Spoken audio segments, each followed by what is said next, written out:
Alright, how are we going to start this? I'm going to try to make it relatively quick, and not really doing much playing.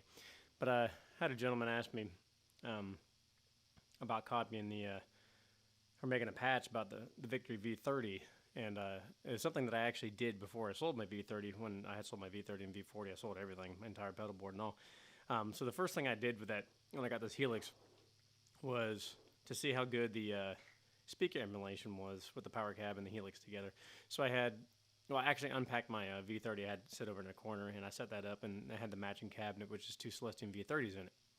So I had that set up using a 4-cable method with the Helix with some delays and reverbs. And then I had patches set up in the Helix to mimic each channel with the same delays and reverbs. The clean channel, the crunch channel, and then the lead channel, which the lead channel has the no mod and mod. The no mod being the old Mark I voicing, which I totally prefer, and it also has the mod voicing, which is a little less bassy, a little more cutty kind of sounding.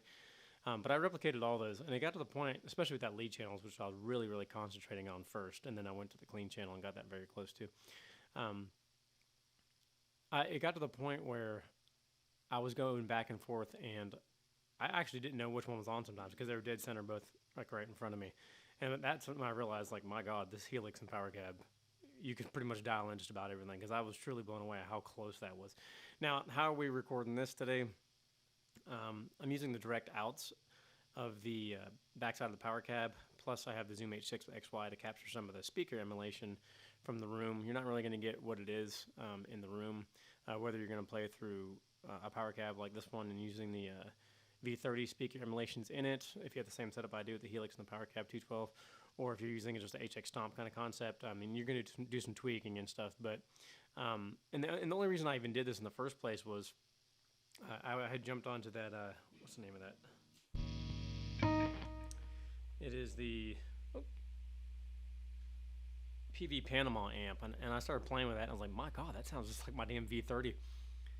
The Countess Victory, and I was like, shit, and that's when I brought everything out, and I'm like, okay, cool, let's do this. So you have to take my word for it.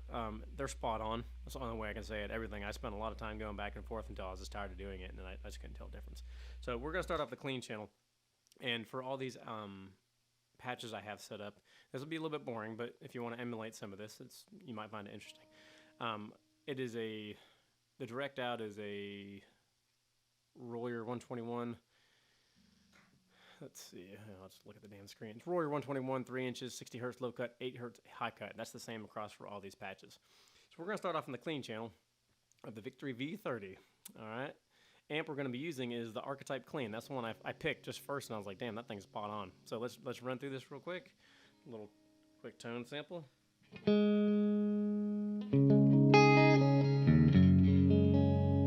Now the Victory V30's clean channel is like very, not sterile. It's very clean. It's a high headroom clean. It doesn't have like an extreme amount of character to it like a Fender amp would. It took me a while to get used to it, but then I got to the point where I really enjoyed playing that clean channel. It took effects extremely well. A little bit picky on dirt boxes, but.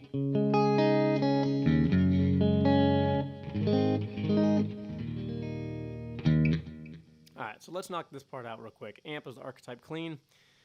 And I'm going to run through numbers quick. You can just pause the video and stare at the screenshot here if you want to. But drive is 5.5, bass is 2.8, mid 4.7, treble 5.4, presence at 3, channel volume and everything else below is pretty much untouched. The sag is about 3.5, and the bias is always set up all the way to 10. Just whatever I ended up on. It was a little different, but so that's that. What I have in this signal chain here is just a deluxe comp, an EQ, which is low and high cut EQ. And the high cut I have set at 8.9 initially, and the low cut is off. And delay and reverb, it's really irrelevant to cover those. So it really just comes down to that amp, what you're going to be using. So I'll leave the screen up a little bit. You can sit there and stare at it. And it really just, guys, it hit the fucking nail on the head with the clean channel. That happened to be the first amp that I picked to use as a clean platform. Had never messed with it. It was right after I got the Helix. I was like, damn, man, that thing sounds exactly like the damn clean channel on the V30.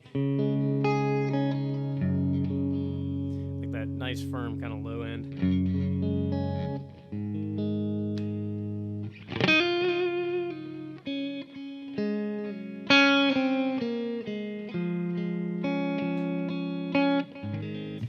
intermediate. I'm not prickly or anything, but that's what it is. Okay, so let's move on to the next thing. We're going to go to the crunch channel, which if you have ever played a V30, the Mark II version, it has that mod and no mod switch in the back, which also affects the crunch channel. Now, the old voicing, which is the no mod, using that with the crunch channel rendered it to me just about damn useless because it was real muffled. So I had always used the newer setting on the back, which was the mod setting. So that's what this is based off of. And it's a real standard kind of overdrive.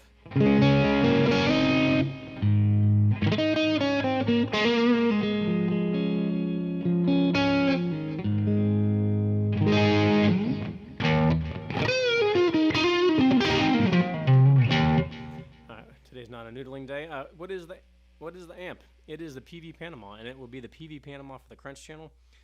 The Mark I, which is the no mod voicing, you'll hear me say, and then the Mark II, which is the mod voicing. So we're going to stay on the PV Panama. And I'm going to run through these little settings just a bit slower because I really nailed the head, hit the nail on the head, excuse me, with the crunch channel, and all of them actually, but definitely on the crunch channel especially. Okay, PV, or not PV, the PV Panama. Drive setting is 1.2, bass is at 7.2. The mid is at 5.9, treble is at 2.8, presence is at 2.7, channel volume is at 6.9, you can change that. Master is 4.7, sag is all the way up to 8.2, because this is a pretty edgy amplifier anyway, so the sag doesn't have as much of a profound impact. Hum is at 9.4, ripple is 6.1, bias is 6.3, bias X is 5, which was untouched, and then resonance is all the way up to 5.6. And I just have a little deluxe comp after delay and reverb. It's all the same delay and reverbs. But yeah.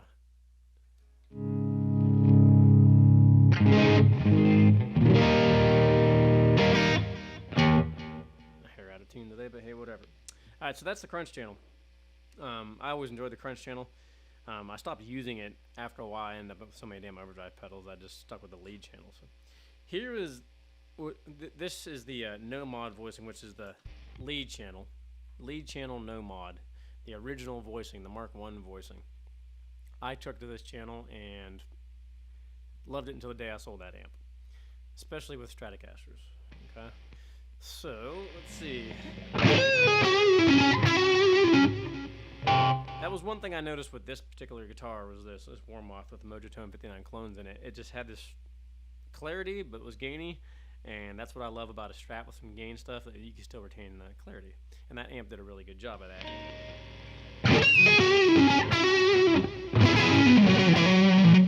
A lot of low end in that Mark I voice. Alright, so let's go through the settings. This I have set up a little bit differently. I have an LA Studio comp up front. Peak reduction is 8.7, gain is at 5.4. That's of course on compression. Emphasis is 0.9, mix is at 83%, and minus 2 dB for the decibels level. We also had to put a kinky boost up front to get that tone I was looking for. It's set at 3, the boost is off, the bright switch is set to on. So let's hit up the amp. PV Panama, right? Still sticking with that. Drive is at 3, bass is at 6, mid is at 5.1, treble is at 5.2. Presence 4.4, channel volume 7.5, master is at 3.4, sag is all the way up to 8.4 again, the hum is 9.4. This is really boring to read this stuff, but hey, it is what it is. Ripple is 6.1, bias 6.3, bias X was unchanged from the last setting, is 5, and resonance is at 6.7 for this one. I also have a deluxe comp after. It's just how I end up getting that tone. Threshold is at minus 37 dB, 3:1 ratio. Attack is at 20 milliseconds. Release is at 200 milliseconds. Man, the guy that I'm making this video for, I hope you appreciate this crap. Mix is at 33%. Levels at 0.7 plus, or plus 0.7. And the knees at 6. And I just have my delay and reverb, which is going to be your personal taste. All right. And the biggest difference between the Mark I voicing, and which is referred to as the no mod, and the Mark II voicing, which is referred to as mod, was that the Mark II voicing, the newer voicing, was a little bit stringier sounding, a little bit less bass, a little less woofier, but I really didn't take to that newer voicing very well, even with a Les Paul, which has a lot more low end than a Strat does. I just always stuck with the no mod or Mark I voicing. But for this Mark II, it's very similar, of course. let's see what we run through. I think these were the same, the compressors on each side. Yeah, I think it was the same. Yep. Okay, the only thing we did was did little tweaks on the drive here. Play it for a second.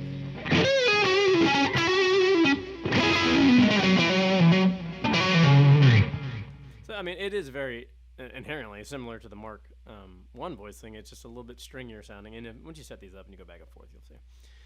Drive is at 3, bass 5.5, mid at 5, treble at 5.5, presence is at 4.8, channel volume 7.5, master 3.5, sag is at 7.9, the hum is at 9.4, ripples at 6.1, bias at 6.3, bias X still at 5, and the resonance is a lot lower on this one. Is at 4.9, excuse me. Let me flip back and forth. Let me see. Here's the Mark 1. What did I have on the resonance on that one, just out of curiosity? Yeah, 6.7. So let's go back to Mark 2. It's all right. I won't jump around too much. But you can see it's a little bit brighter, a little less bassy, and it's a little less gainy, actually.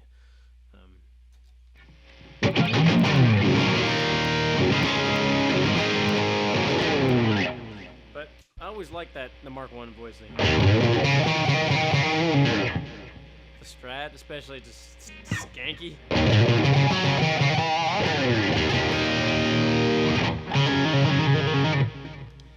Now, here to play today, just here to do this. Really, I took a lot of pride in getting this really accurate, because I was in that point where I knew I was going to keep the power cab and Helix, but I had loved my V30 so much as the amp I swore I'd never get rid of. But anyways, walked into a garage one day and just was like, I'm done with all these pedals and amps, and bought this other stuff. So I didn't want to lose that tone that I had with it, because it probably one of my favorite tones I've ever had from any piece of gear and everything all together. The pedals that I had and that amp was just fabulous. Victory makes great stuff. I'll never say anything bad about that company.